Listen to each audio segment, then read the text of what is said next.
चंद्रदेव से मेरी बातें कहानी, जिसकी लेखिका हैं राजेंद्र बाला घोष, जिन्हें हम बंग महिला के नाम से भी जानते हैं। कहानी शुरू होती है। भगवान चंद्रदेव, आपके कमलवत कोमल चरणों में इस दासी का अनेक बार प्रणाम। आज मैं आपसे 2-4 बातें करने की इच्छा रखती हूँ। देखो, सुनी अनसुनी सी मत कर जाना, अपने बड़प्पन की ओर ध्यान देना। अच्छा, कहती हूँ सुनो। मैं सुनती हूँ आप इस आकाश मंडल में चिरकाल से वास करते हैं। क्या यह बात सत्य है? यदि सत्य है तो मैं अनुमान करती हूँ कि इस सृष्टि के साथ ही साथ अवश्य आपकी भी सृष्टि हुई होगी।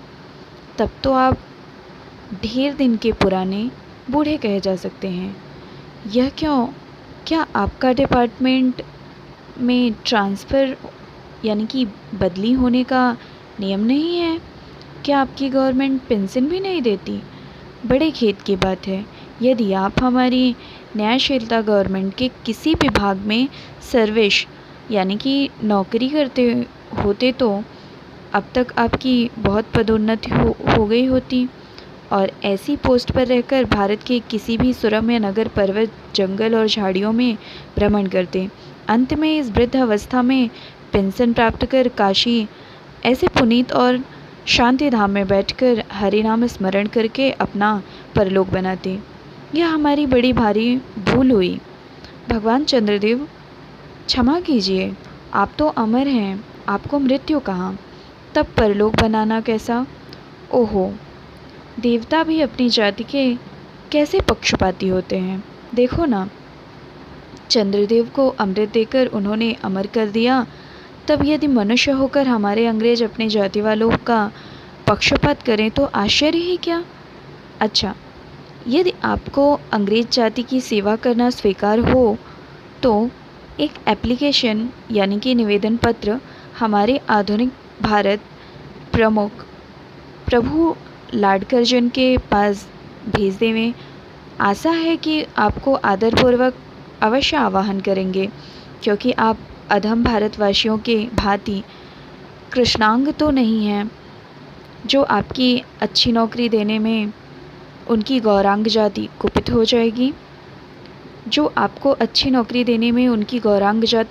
जाएगी।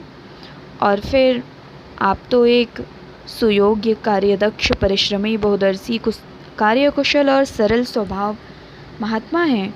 मैं विश्वास करती हूँ कि जब लाडकर्जन हमारे भारत के स्थायी भाग्य विधाता बनकर आएंगे, तब आपको किसी कमीशन का मेंबर नहीं तो किसी मिशन में भर्ती करके वे अवश्य ही भेज देंगे, क्योंकि उनको कमीशन और मिशन दोनों ही अत्यंत प्रिय हैं। आपके चंद्रलोक में जो रीत और नीति सृष्टि के आदिकाल में प्रचलित थे, वे ही सब अब भी हैं, पर यहाँ तो इतना परिवर्तन हो गया है कि भूत और वर्तमान में आकाश पाताल सा अंतर हो गया है। मैं अनुमान करती हूँ कि आपके नेत्रों में की ज्योति भी कुछ अवश्य ही मंद पड़ गई होगी, क्योंकि आधुनिक भारत संतान लड़कपन से ही चश्मा धारण करने लगी। इस कारण आप हमारे दीनहीन क्षीण प्रभ भारत को उतनी दूर से भली भांति ना देख सकते होंगे। अतएव आपसे सादर कहती हूँ कि एक बार कृपा करके भारत को देख तो जाइए। यद्यपि इस बात को जानती हूँ कि आपको इतना अवकाश कहाँ, पर 8वें दिन नहीं तो महीने में एक दिन अर्थात अमावस्या को तो आपको हॉलीडे यानी कि छुट्टी अवश्य ही रहती है। यदि आप उस दिन चाहें तो भारत भ्रमण कर जा सकते हैं। इस भ्रमण में आपको कितने ही नूतन दृश्य देखने को मिलेंगे, जिसे सहसा देखकर आपकी बुद्धि जरूर चकरा जाएगी। यदि आपसे सारे हिंदुस्तान का भ्रमण शीघ्रता के कारण ना हो सके तो केवल राजधानी कलकत्ता को देख लेना तो अवश्य ही उचित है। वहाँ के कल कारखानों को देखकर आपको यह अवश्य ही कहना पड़ेगा कि यहाँ के कारीगर तो विश्वकर्मा के भी लड़कदादा निकले। यही क्यों, आपकी प्रिय सहयोगिनी दामिनी, जो मेघों पर आरोहण करके आनंद से अटखेलियाँ किया करती हैं, वह बेचारी भी यहाँ मनुष्य के हाथों का खिलौना हो रही हैं। भगवान निशानात। जिस समय आप अपनी निर्मल चंद्रिका को बटोर मेघमाला अथवा पर्वतों की ओट से सिंधु के गोद में जा सकते हैं, उस समय यही नीरदवासिनी विश्वमोहिनी सौदामिनी अपनी उज्ज्वल मूर्ति से आलोक प्रदान कर रात को दिन बना देती हैं। आपके देवलोक में जितने देवता हैं उनके वाहन भी उतने हैं, किसी का गज, किसी का हंस, किसी का बैल, किसी का चूहा इत्यादि। पर यहाँ तो सारा बोझ आपकी चपला और अग्निदेव के माथे मढ़ा गया है। क्या ब्राह्मण, क्या क्षत्रिय, क्या वैश्य, क्या शूद्र, क्या चंडाल, सभी के रथों का वाहन वही हो रही है। हमारे श्वेतांग महाप्रभु गण को जहाँ पर कुछ कठिनाई का सामना आ पड़ा, झट उन्होंने इलेक्ट्रिसिटी यानी कि बिजली को लापटका। बस कठिन से कठिन कार्य सहज में संपादन कर लेते हैं। और हमारे यहाँ के उच्च शिक्षा प्राप्त युवक काठ के पुतलों की भांति मुँह ताकते रह जाते हैं। जिस व्योमवासिनी विद्युत देवी को स्पर्श तक करने का किसी व्यक्ति का साहस नहीं हो सकता, वही आज पराये घर में आश्रित नारियों की भांति ऐसे दबाव में पड़ी है कि वह चू तक नहीं कर सकती। क्या करे? बेचारी के भाग्य में विधाता ने दासी वृत्ति ही लिखा था। हरिपदोद्भाव भवा त्रैलोक्य पावनी सुरसरी के भी खोटे दिन आए हैं। वह भी अब स्थान स्थान में बंधनग्रस्त हो रही हैं। उसके वक्षस्थल पर जहाँ तहाँ मोटे वृहदाकार खंभ गाड़ दिए गए हैं। कलकत्ता आदि को देखकर आपके देवराज सुरेंद्र भी कहेंगे कि हमारी अमरावती तो इसके आगे निरी फीकी सी जान पड़ती है। वहाँ ईडन गार्डन तो पारिजात परिशोभित नंदन कानन को भी मात दे रहे हैं। वहाँ के विश्वविद्यालय की विश्वश्रेष्ठ पंडितों की विश्वव्यापिनी विद्या को देखकर वीणापाणी सरस्वती देवी भी कहने लग जाएंगी कि निसंदेह इन विद्या दिग्गजों की विद्या चमत्कारिणी है।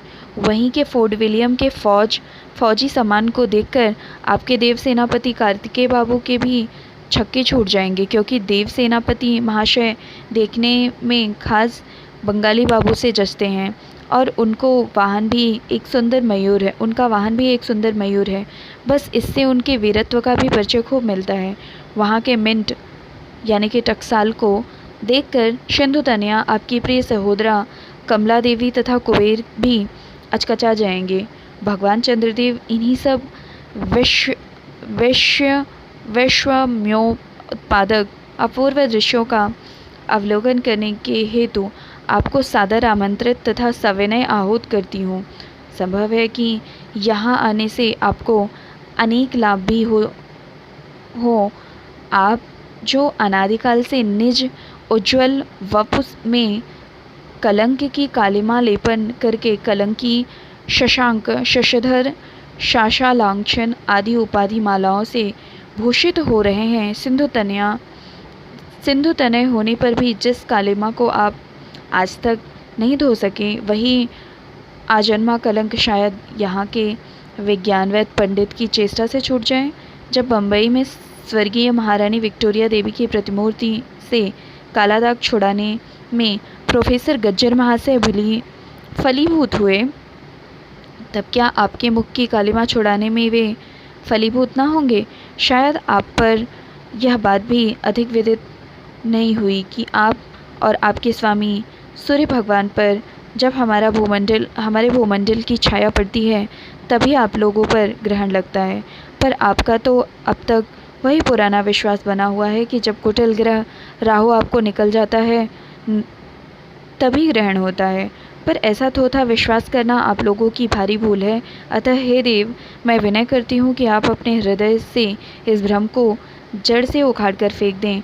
अब भारत में ना तो आपके और ना आपके स्वामी भुवन भास्कर सूर्य महाशय के ही वंशधरों का साम्राज्य है, और ना अब भारत की वह शस्य श्यामला स्वर्ण प्रसूता मूर्ति ही है। अब तो आप लोगों के अज्ञात एक अन्य द्वीपवासी परम शक्तिमान गौरांग महाप्रभु इस सुविशाल भारतवर्ष का राज्य वैभव भोग रहे हैं।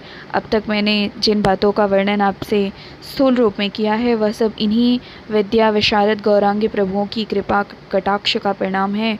यूँ तो यहाँ प्रतिवर्ष पदवीदान के समय कितने ही राज्यविहीन राजाओं की सृष्टि हुआ करती है, पर आपके वंश धारों में जो 2-4 राजा महाराजा नाम मात्र के हैं वे कांच के पुतलों की भांति हैं।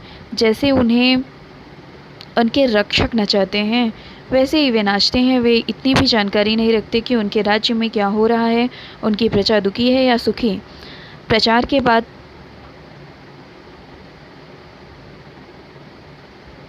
उनके राज्य में प्रजा दुखी है या सुखी। यदि आप कभी भारत भ्रमण करने को आएँ तो अपने फैमिली डॉक्टर धन्वंतरी महाशय को और देवताओं के चीफ जस्टिस चित्रगुप्त जी को साथ अवश्य लेते आएँ। आशा है कि धन्वंतरी महाशय यहाँ के डॉक्टरों के सन्निकट चिकित्सा संबंधी बहुत कुछ शिक्षा का लाभ कर सकेंगे। यदि प्लेग महाराज ईश्वर न करे आपके चंद्रलोक या देवलोक में घुस पड़े तो वहाँ से उनको निकालना कुछ सहज बात ना होगी। यही जब चिकित्सा शास्त्र के बड़े बड़े पारदर्शी उन पर विजय नहीं पा सकते, तब वहाँ आपके देवलोक में जड़ी बूटियों के प्रयोग से क्या होगा।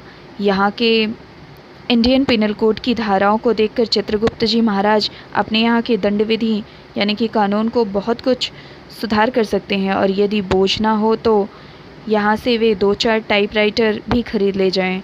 जब प्लेग महाराज के अपार अनुग्रह से उनके ऑफिस के कार्य की अधिकता होवे, तब उनसे उनकी राइटर्स बिल्डिंग के राइटर्स के काम में बहुत ही सुविधा और सहायता पहुंचेगी।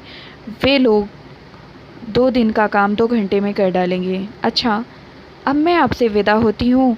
मैंने तो आपसे इतनी बातें कहीं, पर खेद है आपने उनके अनुकूल या प्रतिकूल एक बात का भी उत्तर न दिया, परंतु आपके इस मौनावलंबन को मैं स्वीकार का सूचक समझती हूँ। अतः अच्छा, तो मेरी प्रार्थना को कबूल करके एक दफ़ा यहाँ आइएगा ज़रूर।